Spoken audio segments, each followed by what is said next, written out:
Warning, viewer discretion advised. There will be power tools in this video.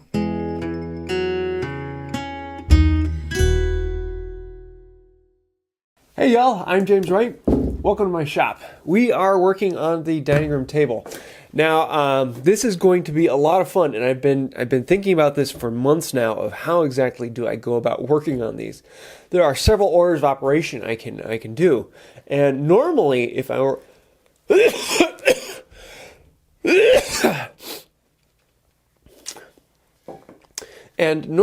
if I were working in a power tool shop, I would keep the slabs as small as possible so I could fit them through a thickness planer.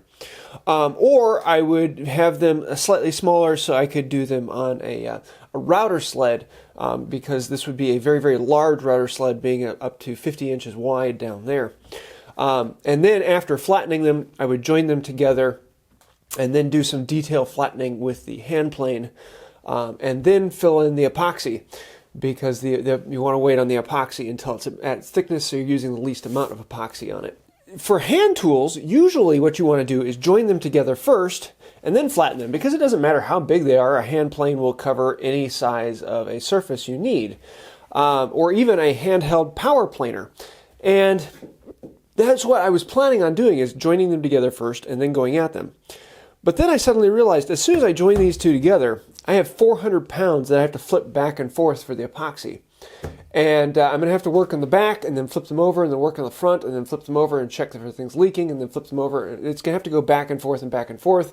And for the epoxy work, having them together would be a serious pain, because I need to do this all by myself. So what I'm going to do is I'm going to flatten these all one at a time.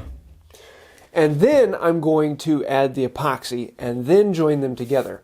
That way I can do the epoxy with them smaller, because the 200-pound slabs here I can handle myself and I can flip around. Whereas having it all together, I can't do that. So far up to date is I got these from Matt Cremona and lugged them down here about 4.5 hours away. When I got them into the garage, they were 13 foot long and they were about 4 inches wider. But I wanted a nice jointed edge, and it was easier to cut off all that extra weight before carrying them downstairs down here.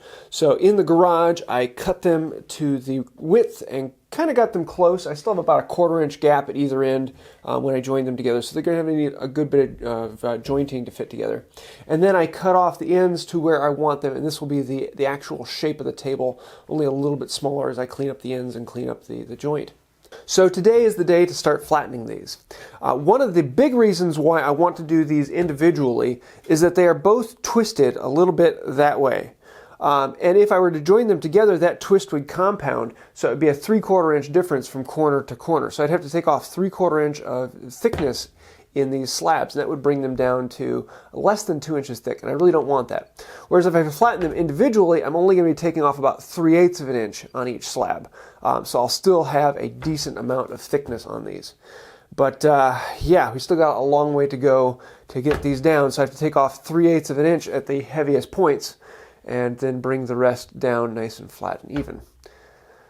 Let's get to it. So first thing I have to do is take this slab off the table, and then we'll flatten that slab. So let's get to it. 1, 2, 3.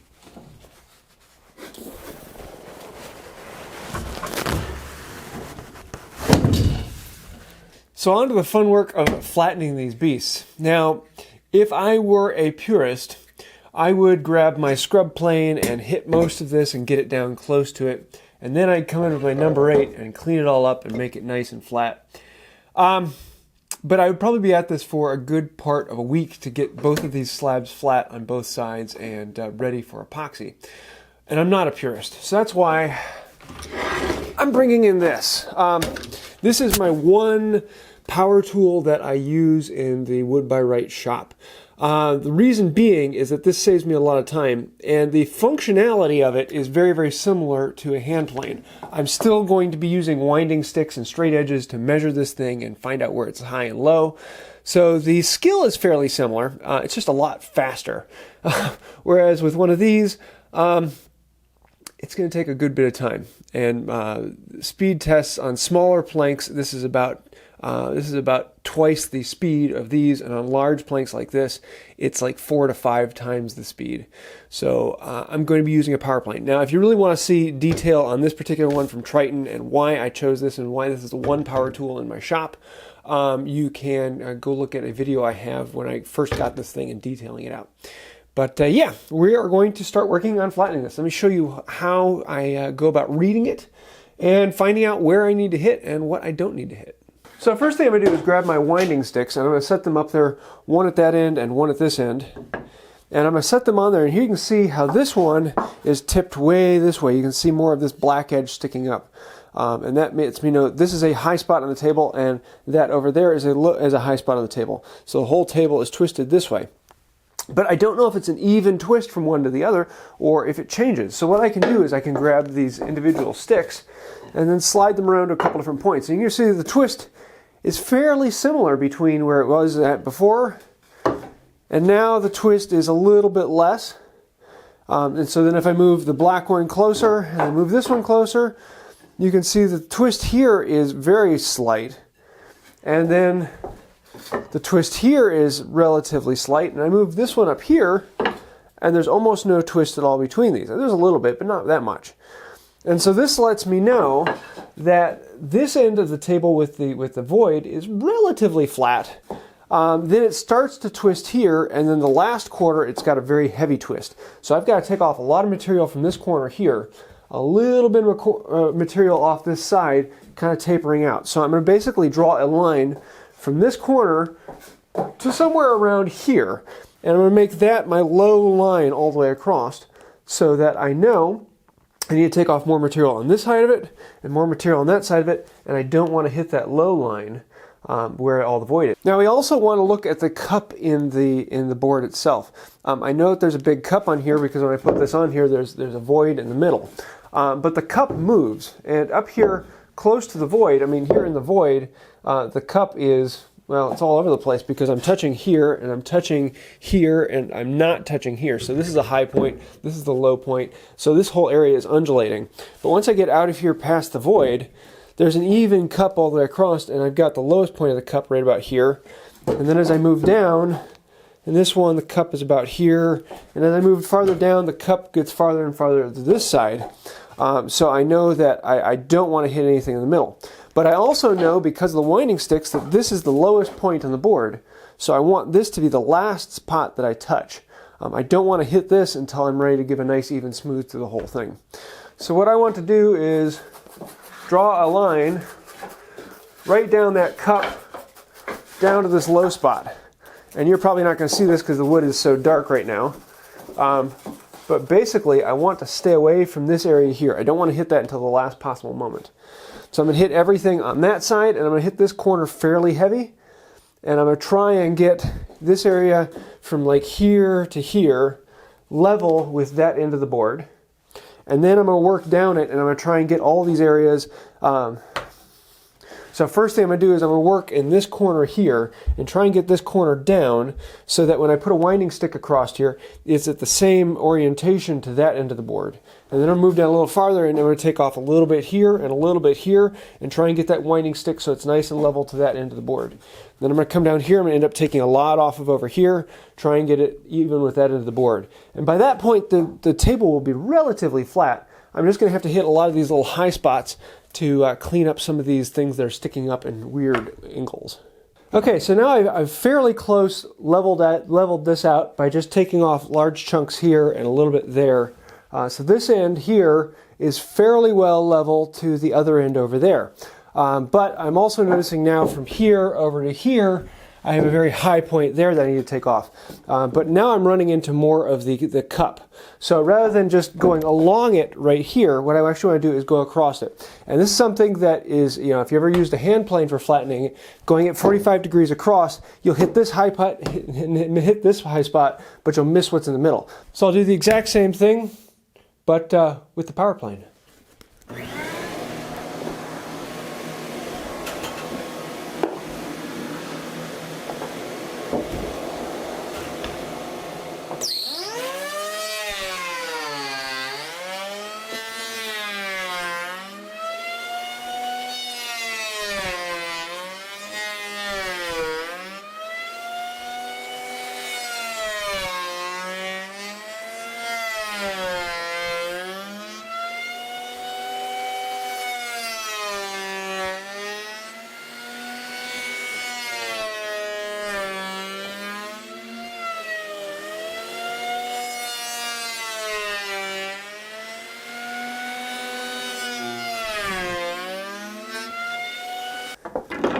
Okay, so now I have this board relatively without twist or cup.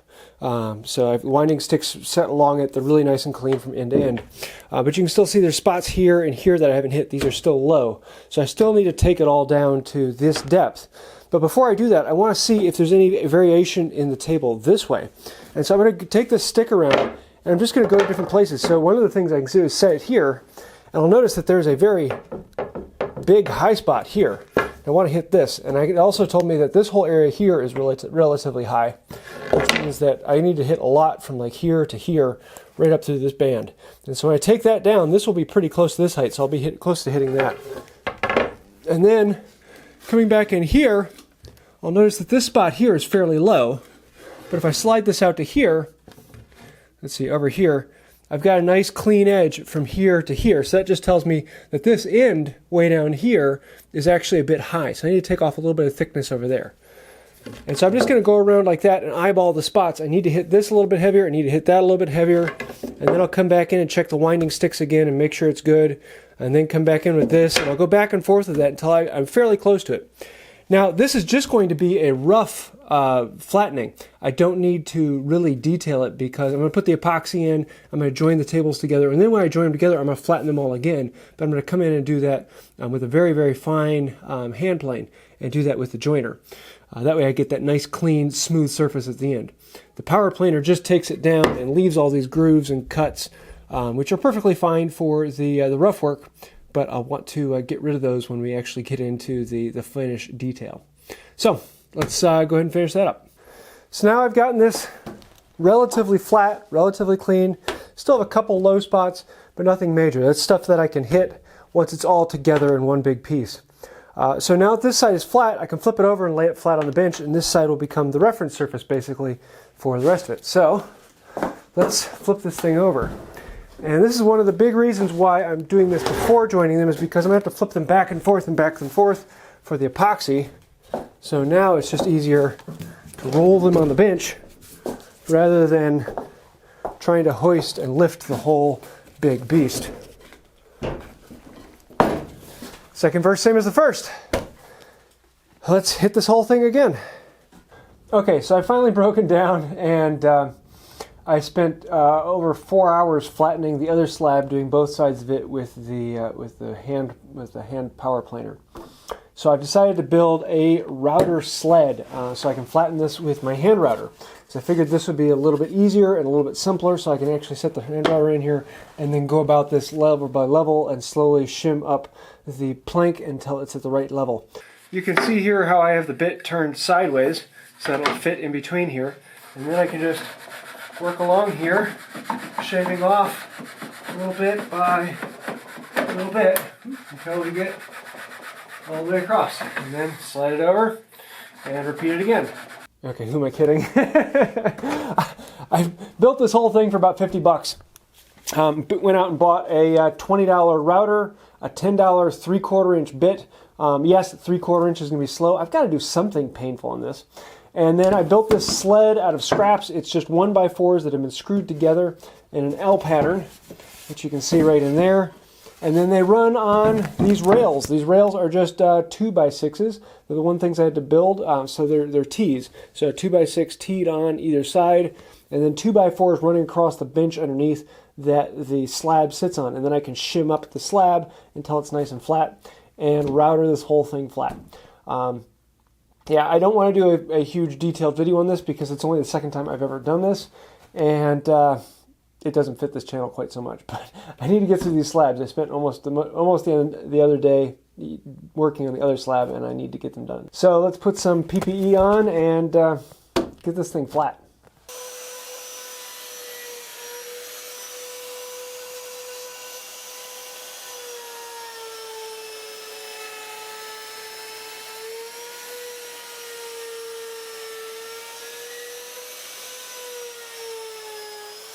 You can see in each pass I'm taking off about 1/8 inch. I'm not taking off that much because this router is only a 3/4 inch bit. So I'm going to end up taking 3 or 4 passes to get this down nice and flat. And it's still going to leave all these ridges, And to fix that, I'm going to come in with a plane later on, but I'll probably wait on that until after these have been joined together, because there'll be a little bit of variation between the two planks when they come together. I'll need to clean that out. The hand plane really works well there. But yeah, let's get this thing flat. So now that I have these actually flattened, I figured I'd show you some of the voids and fills that I'm going to be filling. You can see how this has all these little fingers and things that come up. I'm going to have to clean out. There's a lot of dirt and junk on here. So in the next video, I'm going to be cleaning these and probably doing the first pour. And what I'm going to be doing is I'm going to be doing this metallic blue. And I'm just going to do a thin layer on the bottom, only about 1/4 inch or so. So that'll cover it. And then I'm going to fill the rest with perfectly clear, crystal clear, so you can go down there and you can see the metallic blue. The metallic blue is there so you don't see through and see your legs underneath the table. But then the crystal clear is going to allow you to see all these wormholes and the figures, and you can see back into the cracks. So I'm really looking forward to putting this epoxy in here. Not quite sure, but I really love this little dip here. I'm looking forward to filling that with epoxy. And everything here has a matching pair on the other side because these are book matched. So this side here used to be connected to that side there. So everything along this board is then doubled over, so each knot has a pair on the opposite side. And this is really kind of cool. One of the problems that I ran into this particular board was much thinner on this side. So once I get these together, I'm going to have to flatten them a bit more. So I'm going to have to keep that in mind when I put the epoxy in, that I'm going to have a very thick, I'm going to have a hard layer on top. I want to make sure that that's down enough so that I can remove more material from this one to bring it down into this. So this is going to be a lot of work to bring this in nice and flat. But I'll do that after these are together, now that I know that these boards don't have any twist in them anymore. One of the reasons why I'm going to be going with this blue epoxy for the bottom is there's all this bluish green algae that was growing up through the tree while it was drying, and I want to keep this. I love the color, and I had a test piece where I put some BLO on it, and it really just brought it out and it made it more of like a teal blue. So I think that will match very well over on the other end. And these streaks running through here are just gorgeous. Now you can see how the router sled dove on me. The bit actually started to work down, and I had a problem there, but not a huge issue because I'm going to be flattening these all together, so I'll be able to bring these back into coplanar and fix that up. So there you have it. I know there's a lot of purists out there who will be very, very angry for me for pulling out power tools in this, but I do want to get these videos out on time. Doing it with hand tools, I would probably end up spending 6 to 8 hours per side because I had to take off so much material. That just would not have been beneficial. It would have been an entire week of planing on these. With the power planer, it took me about 3 to 4 hours per side, and that would have been functional, but the router plane brought it down to about 1.5 hours per side. So that made it really easy, especially even with just a 3/4 inch bit. If I were to have a larger bit, it would have been even faster. So that is the only power tool that will be used in this project. Everything from here on out is hand tools. Oh, I take that back. I might bring back the router plane to get rid of this because there's about almost a 3/8 of a gap difference between these two. But we'll see. I don't know. I may end up doing it with hand tools. It's not that big. Probably be about 1.5 hours worth of scrubbing to get that clean. Who knows? So now that we have this done, in the next video, we're going to be then working on prepping for the epoxy and possibly putting in the first layer. I'm going to have 2 videos on the actual pour of the epoxy because I'm going to be using 5 or 6 different epoxies on this for different purposes. And I actually want to talk through them. And then the big pours, I'm going to be doing a video dedicated to those on how do you fill large voids with epoxy. Because there are a lot of things you have to take into consideration. So I know there's a lot of people who are looking forward to those videos, and they are coming along. But until then, this is a massive, massive table, and I am really looking forward to eating at this. It is going to be a lot of fun. I'd love to hear your comments and thoughts if you have any ideas. Also, I do want to say a huge thank you to the patrons on Patreon. You guys are the reason why I can do things like this. If you'd like to help out with that or find out more about Patreon, you can do so down below. Also, if you'd like to subscribe, like, and share, that is extremely beneficial to this channel. And I do have a second channel where I put some behind-the-scenes videos and other things like that, if you'd like to check there as well. That's about it for today. Until next time, have a wonderful day.